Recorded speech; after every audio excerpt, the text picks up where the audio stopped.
because right now I feel like everybody's kind of like learning on their own. Right. That's the feel I get. I could be completely wrong. I just don't think there's an OG in the studio sometimes. That's right. what I'm saying.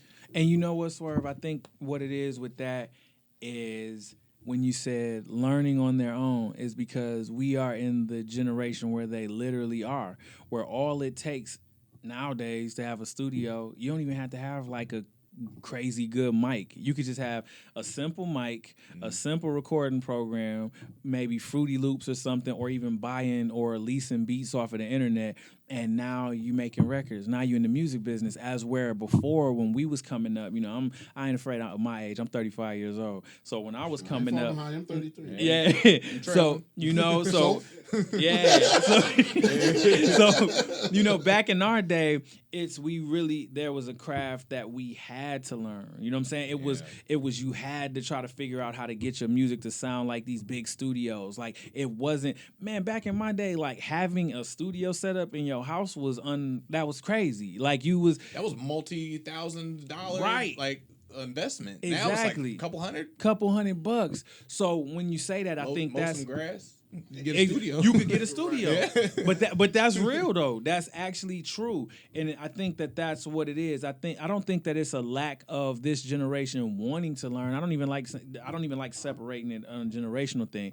I just think that you got kids that want to make music. It's accessible and easy to make music now, and so they do it. I don't think that they're disrespecting the craft. I don't think that it's not, because I think a lot of times older people start attacking the younger generation as if the younger generation is. We get it too in this industry over here. Yeah, like, you know what I'm saying? It's like, you know what I'm saying? It's like, no, it's not some, evil plot for this generation to destroy what we love. No, It's just that the ways of creating music has changed and evolved. So it's like, I think that, and I'm gonna just keep it all the way real, I think that us as the older generations, whether it's in sports entertainment, whether it's music, movies, whatever it is where there's a craft to be learned, I think us as the older generation, it's on us to step up.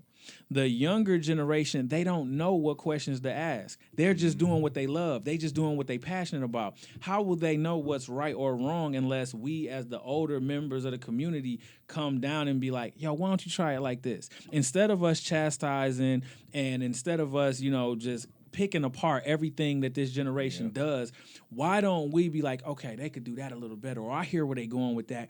It's like, it's not for us to judge them, because I'm sure when our parents listened to our form of hip-hop and it wasn't, Kool in the Gang or Grandmaster Flash, they probably was like, this is garbage. You know what I'm saying? Move, bitch, get out the way. Like, that was like scrutinized for a minute. Right. Like, you know what I'm saying? Like these things, like you said, were scrutinized. And so it's like, we don't want to become the generation that causes that gap between us and the next generation to get wider and wider. I think that instead of us always looking at the young generation like, you should be studying hip hop, they don't know how. These things that, like, this generation right now, they was born in the 90s.